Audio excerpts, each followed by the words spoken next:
Selon une étude de la Direction de la Recherche, des études, de l'évaluation et des statistiques, entre 350 000 et 460 000 événements indésirables graves se produisent chaque année à l'hôpital.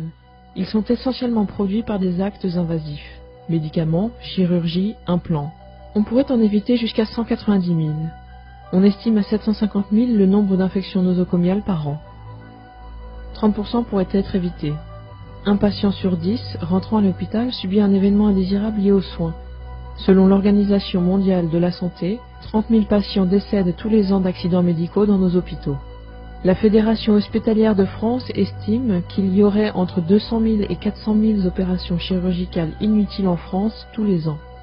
144 000 patients sont hospitalisés inutilement chaque année en raison des médicaments prescrits, selon l'Agence française de sécurité sanitaire des produits de santé. Les médicaments prescrits sur ordonnance tuent plus que les accidents de la route, la pneumonie ou le diabète. La plupart des effets secondaires sont pris pour de nouvelles maladies ou de nouveaux symptômes, aboutissant à l'administration de soins et de médicaments supplémentaires, ce qui augmente encore le risque de décès.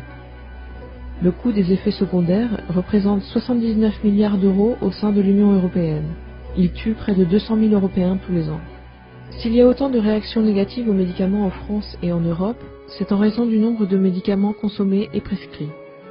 De nombreux patients se voient prescrire une foule de médicaments aux dosages variés et aux effets contradictoires qui peuvent interagir et provoquer des réactions bien plus graves lorsqu'ils sont combinés.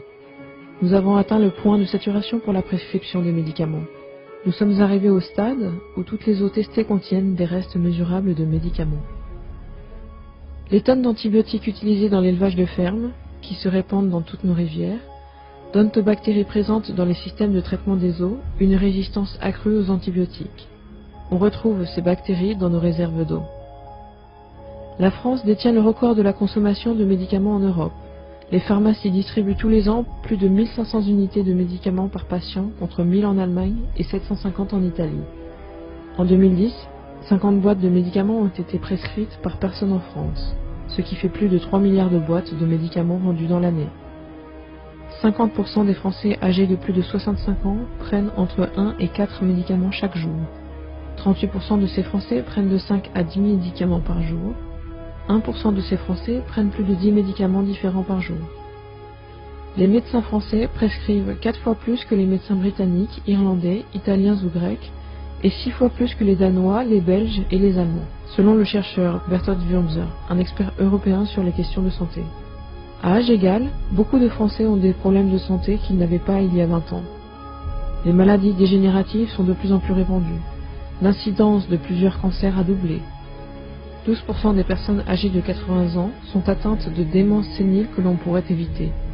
Nos personnes âgées sont assommées de médicaments et ne s'en portent pas mieux. Le système de santé en France privilégie le traitement de la maladie et non la prévention. Si l'on en juge par les seules dépenses de santé, la France devrait être le pays où l'on vit le plus longtemps en bonne santé. Mais ce n'est pas le cas. Le pire, c'est que nous savons pourquoi. Le système de santé ne traite que les maladies. Cette politique est liée aux stratégies de marketing ultra sophistiquées des grands laboratoires pharmaceutiques. La fraude, autant chez les patients que les prescripteurs, et par l'industrie pharmaceutique elle-même. Les prescriptions systématiques et erronées. Les procédures médicales et les hospitalisations inutiles. La médecine moderne ne s'occupe plus de la santé. C'est une industrie mercantile de la maladie qui ne peut survivre que si des millions de personnes deviennent malades et le reste.